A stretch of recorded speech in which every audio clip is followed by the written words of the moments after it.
गांव में रहने वाली एक डायन अपनी बेटी की शादी जमींदार के बेटे से करवा देती है।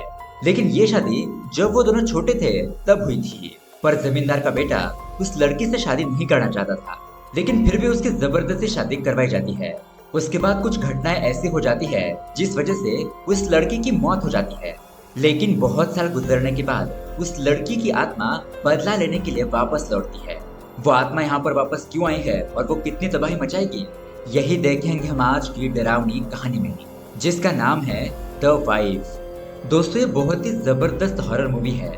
इसमें कुछ अडल्ट सीन नहीं है, लेकिन इसका कॉन्सेप्ट और स्टोरी बहुत ही दर्दनाक और बढ़िया है। कुछ ट्विस्ट और टर्न्स भी हमें देखने को मिलते हैं, जिस वजह से ये मूवी आपको जरूर पसंद आएगी। अगर आपको भी ऐसे ही मूवीज देखना पसंद है तो हमारे चैनल को सब्सक्राइब जरूर कीजिए, क्योंकि हम आपके लिए ऐसे वीडियोस लाते रहते हैं। तो चलिए बिना किसी देरी के शुरू करते हैं आज की कहानी। कहानी की शुरुआत में हम बिस्तर पे पड़ी हुई एक औरत को देखते हैं। दिखने में ऐसा लग रहा था कि वह औरत बहुत ही दर्द से तड़प रही है और उस औरत के मुंह से बहुत ही दर्द भरी आह निकल रही होती है।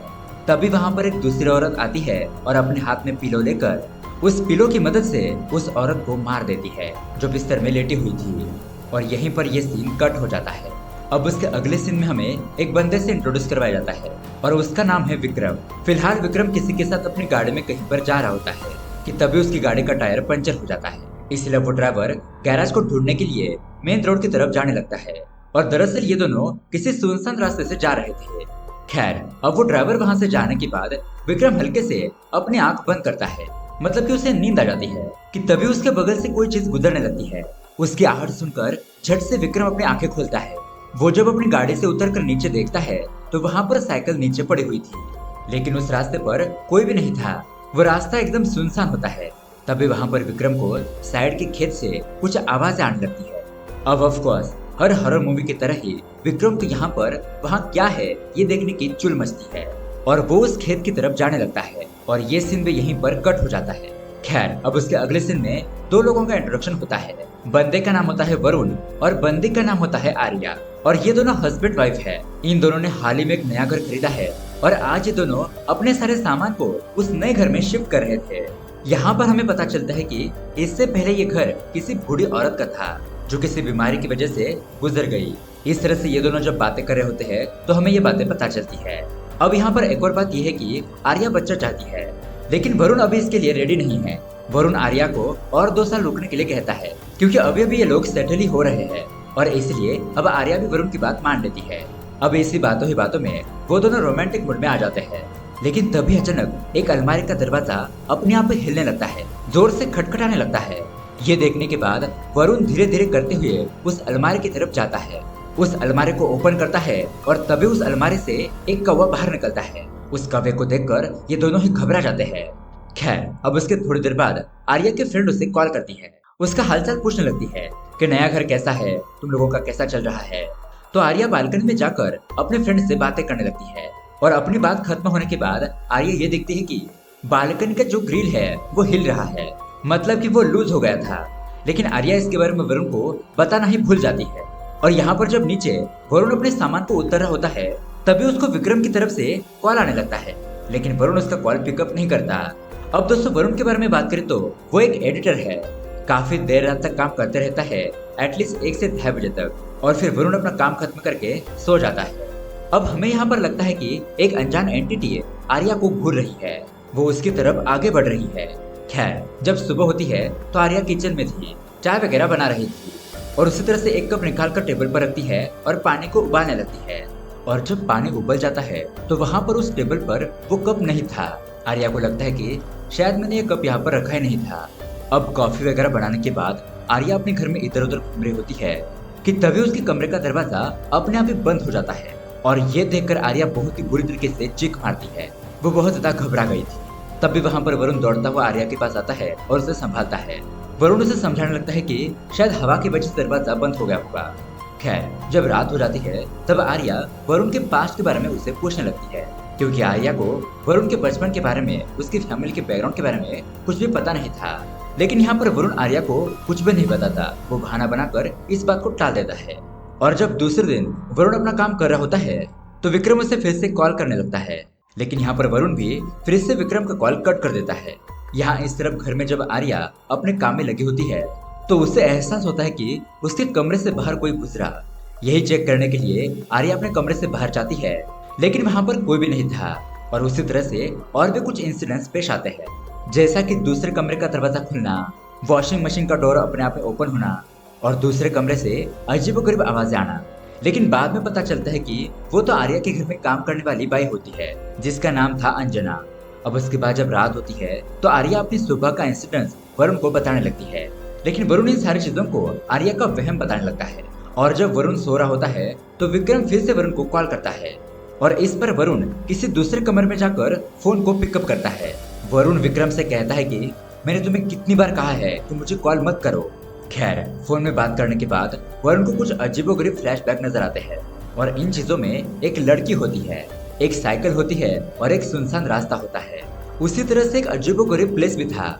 और यह डरावना सपना देखने के बाद वरुण तुरंत ही अपनी नींद से जाग जाता है। फिर वरुण बाथरूम में जाकर देखता है तो उसकी पीठ के पीछे खरोचने के निशान थे, जैसा कि किसी जानवर ने नोच लिया हो या फिर ये जख्म किसी इंसान के नाखूनों की वजह से हो गया हो। खैर, जब वरुण बाथरूम से बाहर आता है तो आर्या के पास एक बेबी होती है और आर्या वरुण को बताने लगती है कि ये बेबी अंजना की है। कुछ दिनों के लिए अंजना की बहन गाँव गई है और अंजना की बहन वापस आने तक अंजना की बेटी हमारे साथ ही रहेगी। मतलब कि अंजना उसे अपने साथ यहाँ पर लेकर आएगी और काम करने के बाद लेकर चली जाएगी। खैर, अब उसके बाद आर्या वरुण से विक्रम के बारे में पूछने लगती है कि क्या विक्रम ठीक है। अब ये नाम सुनने के बाद वरुण चौंक जाता है और आर्या से पूछने लगता है कि तुम्हें विक्रम के बारे में कैसे पता। तो आर्या बताने लगती है कि भाई, रात भर तुम नींद में विक्रम का ही नाम ले रहे थे। लेकिन इसके बावजूद भी वरुण विक्रम के बारे में आर्या को कुछ भी नहीं बताता और उसी तरह से वरुण अपने शरीर पर जो जख्म हुए हैं उसके बारे में भी नहीं दिखा था। खैर, जब वरुण और आर्या अपने ऑफिस चले जाते हैं तब अंजना घर में अकेली होती है और काम करते वक्त अंजना वरुण की टी शर्ट लेकर उसकी स्मेल सूंघने लगती है। मतलब कि यू नो व्हाट, वरुण को लेकर सेड्यूस होने लगती है। खैर, अब कपड़े वगैरह वॉशिंग मशीन के अंदर डालने के बाद अंजना अपना बचा कुचा काम करने लगती है और तभी टेबल के ऊपर जो कप रखा होता है वो अपने आप ही हिलते हुए नीचे गिर जाता है। वो कप तो टूट जाता है और अंजना को लगता है कि ये काम उसके बेबी का होगा, लेकिन उसकी बेबी तो बहुत दूर पर बैठी हुई थी। खैर, अब उसके बाद आर्या अपने घर पर वापस आती है। वो कुछ बाजार वगैरह लाई थी और बचे कुछ सामान को किचन में रखने लगती है और उसी तरह से अपने घर को डेकोरेट भी कर रही होती है। अब जब दोबारा से आर्या अपने किचन में जाती है तो वहाँ पर सारे अलमारी के दरवाजे ओपन होते हैं और उसी तरह से किचन का नल भी ऑन ही था। अब ये सब कुछ देखकर आर्या तो बहुत ज्यादा डर जाती है, उसकी हालत तो खराब हो जाती है। मतलब कि ये सब कुछ आर्या बंद करके बाहर गई थी, तो फिर उसी वक्त ये सारे दरवाजे ओपन कैसे हो गए। यही बात आर्या अपने फ्रेंड को कॉल करके बताने लगती है। तो यहाँ पर आर्या की फ्रेंड उसकी बातों पर भरोसा करती है और वो मानने लगती है कि शायद आर्या के घर में कुछ न कुछ है। खैर, अब यहाँ दूसरी तरफ वरुण जब अपने ऑफिस में होता है, वो अपनी जरूरी मीटिंग कर रहा था, तो यहाँ पर आर्या वरुण को बार बार कॉल करने लगती है, उसे डिस्टर्ब करने लगती है। लेकिन बाद में हमें पता चलता है कि एक्चुअली आर्या का फोन तो बहुत ही दूर था। उसका फोन तो अपने आप ही अनलॉक हो जाता है और अपने आप ही वरुण को कॉल कर देता है और ये बात बेचारी आर्या को पता भी नहीं होती। ऑफिस खत्म होने के बाद वरुण गुस्से में आर्या के पास आता है और उसे डांटने लगता है कि तुम्हारी वजह से मेरी मीटिंग भी गई और मेरी इज्जत भी गई। लेकिन आर्या वरुण को समझाने लगती है कि अरे बाबा, मैंने तुमको तो एक भी कॉल नहीं किया। ऐसा कहते हुए आर्या अंदर जाकर अपना फोन लेकर आती है वरुण को दिखाने के लिए। लेकिन सच में आर्या अपने फोन को देखकर तो शॉक ही रह जाती है कि उसके फोन से तो करीब करीब 13 बार वरुण को कॉल गया था। और ये चीज देखकर वो वरुण को समझाने लगती है कि वरुण, हमारे घर में कुछ न कुछ बुरी आत्मा है। लेकिन वरुण तो आर्या की बातों पर विश्वास ही नहीं करता। वो सोचने लगता है कि आर्या किसी तरह का बहाना बना रही है। खैर, अब उसके दूसरे दिन रात आर्या की फ्रेंड आर्या के घर पर आती है ये जानने के लिए कि आर्या के घर में कोई आत्मा है या नहीं। और आर्या की फ्रेंड एक पाउडर वगैरह लेकर आई थी जिससे कि वो एक सर्कल ड्रॉ करती है और ऐसा मेथड उसने एक बुक में पढ़ा था और उस बुक का नाम होता है आफ्टर लाइफ और ऑथर होता है रहमान दास। सर्कल में बैठने के बाद आर्या की फ्रेंड कैंडल जलाती है और आर्या से कहने लगती है कि चाहे कुछ भी हो जाए तुम इस सर्कल से बाहर मत जाना। तो आर्या अपने फ्रेंड से इसका कारण पूछती है कि अगर सर्कल से बाहर चले गए तो क्या होगा। तो आर्या की फ्रेंड बताने लगती है कि मुझे भी कुछ नहीं पता, मैंने उसके आगे कर नहीं पड़ा था। खैर, अब उसके बाद आर्या और उसकी फ्रेंड एक दूसरे का हाथ पकड़कर आत्मा को बुलाने लगते हैं कि अगर इस घर में कोई आत्मा है तो हमारे सामने आओ, हम तुम्हारी हेल्प करना चाहते हैं। लेकिन थोड़ी देर के बाद आर्या का फोन रिंग होने लगता है और उसी रिंग की वजह से ये दोनों घबरा जाते हैं। आर्या की फ्रेंड तो उस सर्कल को अनजाने में ही तोड़ देती है और अपना हाथ उस सर्कल से बाहर रखती है। एक्चुअली उन्हें फोन करने वाला और कोई नहीं बल्कि वरुण ही होता है। वरुण आर्या को बताने लगता है कि उसको घर आने में थोड़ी देर होगी। खैर अब उसके बाद कुछ उठपटांग रिचुअल्स करने के बाद आर्या की फ्रेंड वहां से चली जाती है। मतलब कि ये सब कुछ करने की क्या ही जरूरत थी। खैर अब उसके अगले दिन अंजना अपना काम कर रही होती है तो अंजना के साथ एक बहुत बड़ी घटना हो जाती है। मतलब कि अंजना का बेबी उस वॉशिंग मशीन में गोल गोल घूमने लगता है और बेचारी अंजना की आंखों के सामने ही उसकी बेबी की मौत हो जाती है और वो चाहकर भी अपनी बेबी को बचा नहीं पाती। अब उसके अगले सीन में हम एक महिला को देखते हैं और इसका नाम होता है रहमा दास। और उस दिन वो अपनी बुक लिखी थी। फिलहाल रहमा दास किसी स्टूडियो में बैठी होती है अपना इंटरव्यू देने के लिए, जहाँ पर वो एंकर रहमान दास से सवाल करने लगता है कि क्या एक्चुअल में आत्मा का मतलब भूत होता है और ये भूत का मतलब क्या है। तो रहमा बताने लगती है कि भूत एक ऐसी आत्मा है जो अपने शरीर से अलग होकर इसी दुनिया में फंस चुकी है, लेकिन मेरे हिसाब से सच इससे भी ज्यादा है। भूत और आत्माएं तब तक इस दुनिया से नहीं जाती जब तक अपने साथ हुई घटनाओं को वो सही नहीं कर देते। इस तरह से भूत और आत्माओं के बारे में रहमा अपना इंटरव्यू दे रही होती है और उसी वक्त रहमा से मिलने के लिए आर्या भी वहां पर आती है। अब इंटरव्यू खत्म होने के बाद आर्या रहमा को अपने घर में जो इंसिडेंट्स हो रहे थे उसके बारे में बताती है। वो रहमा को समझाने लगती है, लेकिन इसके बावजूद भी रहमा को आर्या की बातों पर यकीन नहीं होता और उसको यकीन दिलाने के लिए आर्या रहमा को न्यूज़पेपर दिखाती है। मतलब कि इस न्यूज़पेपर में ये न्यूज होती है कि एक काम वाले भाई ने अपने बच्चे को वॉशिंग मशीन के अंदर डालकर मार दिया और यहाँ इस तरफ वरुण के घर में पुलिस भी आती है तहकीकात करने के लिए। और पुलिस की बातों से हमें ये बात पता चलती है कि बेचारी अंजना अभी भी होश में नहीं आई है। मतलब कि अंजना अभी तक उस शौक से उभरी नहीं थी। खैर अब पुलिस वाले जाने के बाद आर्या रहमा को अपने घर पर लाती है और वरुण से उसका इंट्रोडक्शन करवाती है। रहमा के बारे में वरुण को बताती है, लेकिन वरुण को ये बात बिल्कुल भी पसंद नहीं आती। वरुण आर्या को नीचे बुला ले जाता है और कुछ पर्सनल बातें करने लगता है। मतलब कि वरुण का मानना है कि इस घर में कोई भी बुरी आत्मा नहीं है, लेकिन आर्या तो इस बात पर पक्का यकीन करती थी। इस तरह से यहाँ पर इन दोनों के बीच में कुछ डिस्कशन होने लगता है और यहाँ इस तरफ रहमा वरुण के घर में इधर उधर देखने लगती है और तभी सडनली रहमा को किसी दूसरे कमरे से एक गाने की आवाज सुना देने लगती है। रहमा उस कमरे के अंदर जाकर उस गाने को ऑफ कर देती है और उस कमरे में उसे ऐसा फील होने लगता है कि इस घर में कुछ अजीब से एंटिटी है और वो आत्मा बिल्कुल भी रहमा के सामने ही होती है। लेकिन तभी उस कमरे में आर्या आ जाती है और वो आत्मा कहीं गायब हो जाती है। जब रहमा पलट कर देखती है तो वहाँ पर वो आत्मा नहीं होती। अब उसके बाद रहमा उन दोनों को बिठाकर आत्मा के बारे में बताने लगती है कि तुम्हारे घर में एक आत्मा जरूर है और वो भी एक लड़की की आत्मा जो कि बहुत ज्यादा गुस्से में है और लगता है उसके साथ बहुत ही बुरा हुआ है।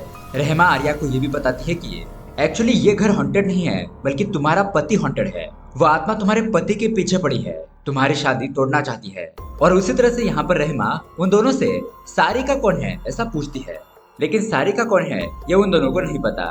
खैर अब यहाँ पर वरुण को रहमा की बातें बुलशिट लगने लगती है और वो अपने घर से उसे दफा होने के लिए कहता है। अब उसके बाद as usual Varun late night तक काम करते रहता है और यहाँ इस तरफ आर्या बाथरूम में होती है।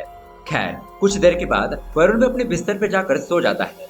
वरुण को आया हुआ देखकर आर्या उससे लव करने लगती है और देखते ही देखते वो दोनों रोमांटिक मूड में आ जाते हैं। लेकिन दोस्तों तभी वहाँ पर असली आर्या आती है और ये देखकर आर्या और वरुण के तो होश उड़ जाते हैं। उसके बाद वो दोनों उसी वक्त अपनी कार को लेकर किसी दूसरी जगह पर आते हैं। वो दोनों ही बहुत ज्यादा डर चुके थे। तब जाकर यहाँ पर वरुण आर्या को अपने बचपन के बारे में बताने लगता है, मतलब कि उसके पास्ट के बारे में। और यहाँ पर हमारे सामने असली भूतिया कहानी सामने आती है। वरुण बताता है कि उसका एक भाई है और उसका नाम है विक्रम।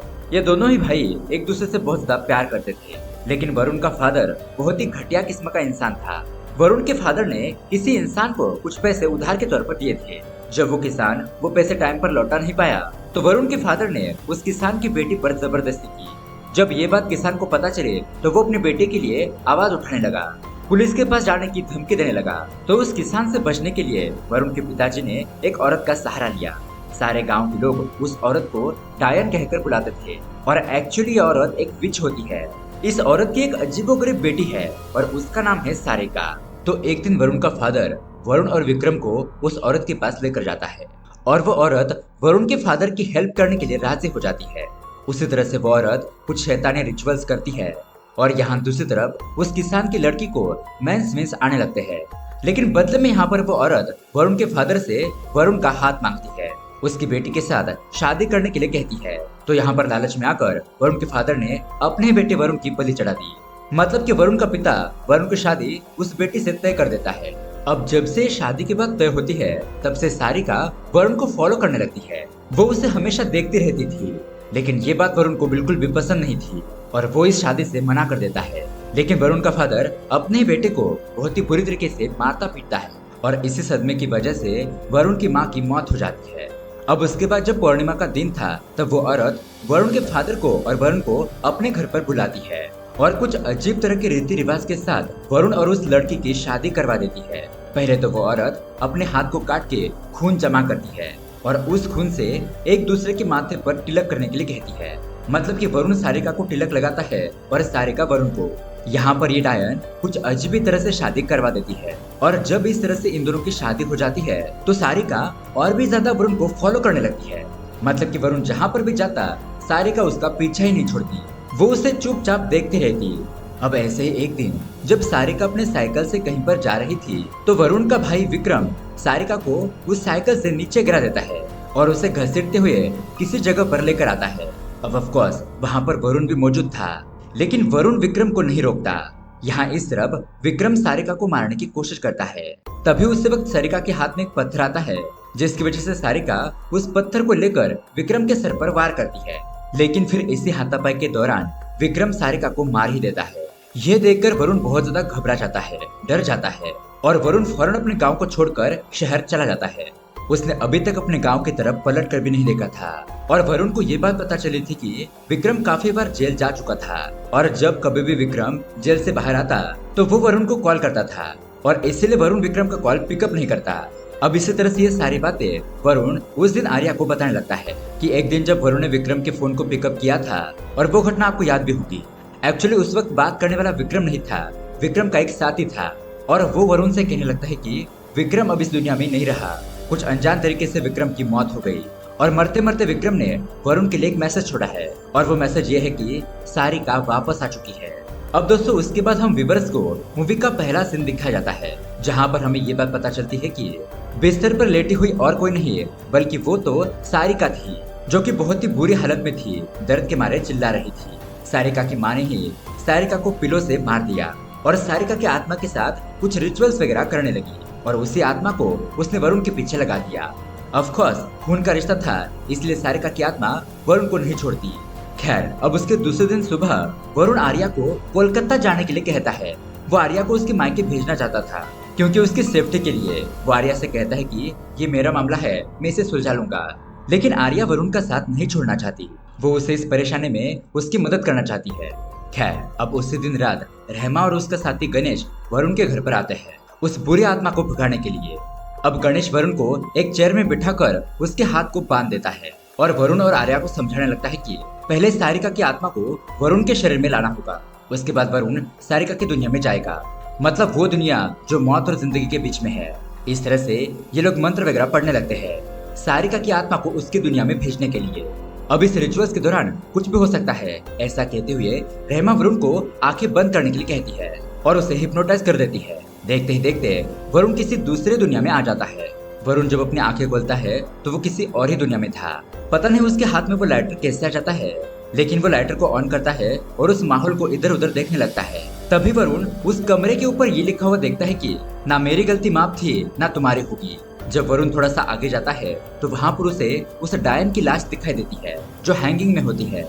इसका मतलब यह है कि उस डायन ने अपनी बेटी को मार के अपने आप को भी फांसी लगा दी। अब देखते ही देखते उस डायन की लाश वरुण के सामने आ जाती है और वरुण फौरन एक गड्ढे में गिर जाता है। लेकिन किसी तरह से वरुण उस गड्ढे से बाहर आता है और वो देखता है कि उसके सामने वो डायन सारिका को मार रही है और उसके लाश को घसीटते हुए गड्ढे में दफना देती है।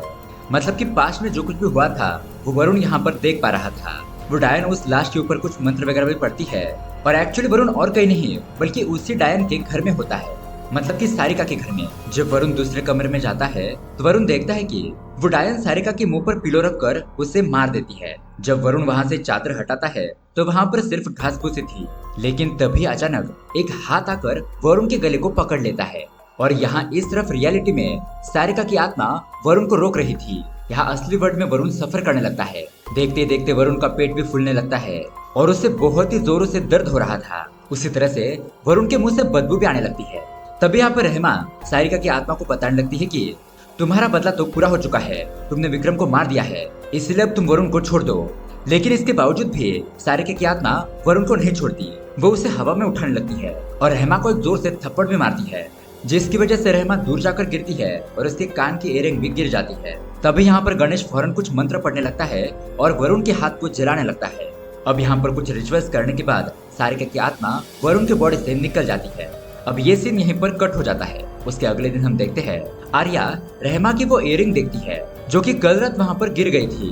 उस इयररिंग को रहमा को देने के लिए आर्या अपने घर से बाहर जाती है और यहाँ इस तरफ वरुण बाथरूम में नहा रहा होता है। और दोस्तों यहाँ पर एक बहुत बड़ा ट्विस्ट रिवील होता है। हमें पता चलता है कि एक्चुअली में सारिका को मारने वाला विक्रम नहीं बल्कि वरुण ही था। उस वक्त सारिका ने पत्थर लेकर वरुण के सर पर वार किया था और वो जख्म अभी भी वरुण के माथे पर होता है। एक्चुअली वरुण ने आर्या और रहमा से झूठ कहा था कि उसके भाई विक्रम ने सारिका को मार दिया, लेकिन सच्चाई तो ये थी। अब यहाँ इस तरफ रहमा को दिखाया जाता है जो अपने स्टूडेंट को बता रही होती है कि शैतानी आत्माएं इस दुनिया से ऐसे ही नहीं जाती, वो अपने काम को अंजाम देकर ही इस दुनिया से जाती है। अब यहाँ इस तरफ वरुण अपने कपड़े पहन रहा होता है और तभी उसके बेडरूम में उसे सारिका की आत्मा बैठी हुई दिखाई देती है। वो एकदम से डर जाता है और सारिका से पूछने लगता है कि तुम यहाँ पर कैसे आ गई, तुम तो मर चुकी थी ना। तो सारिका फौरन अपना सर उठाकर वरुण की तरफ देखती है, जिसे देखकर वरुण बहुत ज्यादा डर जाता है और वो पीछे हटने लगता है। अब जैसा कि हमें पता था उस बालकनी का ग्रिल लूज हो गया था, जिसकी वजह से वरुण ऊपर से नीचे गिर जाता है और उसकी मौत हो जाती है। और दोस्तों ये मूवी यहीं पर एंड हो जाती है। तो दोस्तों यहाँ पर आपके मन में एक सवाल आ गया होगा कि सारिका की आत्मा ने अंजना के बेबी को क्यों मारा। मतलब कि आपने वो सीन देखा था ना कि अंजना वरुण की शर्ट को कैसे सूंघ रही थी। मतलब कि अंजना के अंदर वरुण के लिए फीलिंग आ चुकी थी और ये बात सारिका को बिल्कुल भी पसंद नहीं आती। लगता है इसलिए सारिका की आत्मा ने उसके बेबी को मार दिया ताकि अंजना को सबक मिले। लेकिन फिर भी यहाँ पर एक और सवाल रह जाता है। मतलब कि इस फोटो को देखिए और सारिका की फोटो को देखिए। सारिका के कान में जो इयररिंग्स थी वैसे ही सेम इयररिंग रहमा के कान में थी। तो इस चीज का क्या मतलब हो सकता है? आपको क्या लगता है? कमेंट करके हमें जरूर बताइए। और दोस्तों ये मूवी आपको कैसे लगी ये भी हमें जरूर बताइए। ऐसे ही अमेजिंग मूवी देखने के लिए हमारे चैनल को सब्सक्राइब कीजिए। मिलते हैं अगली वीडियो में। Thanks for watching.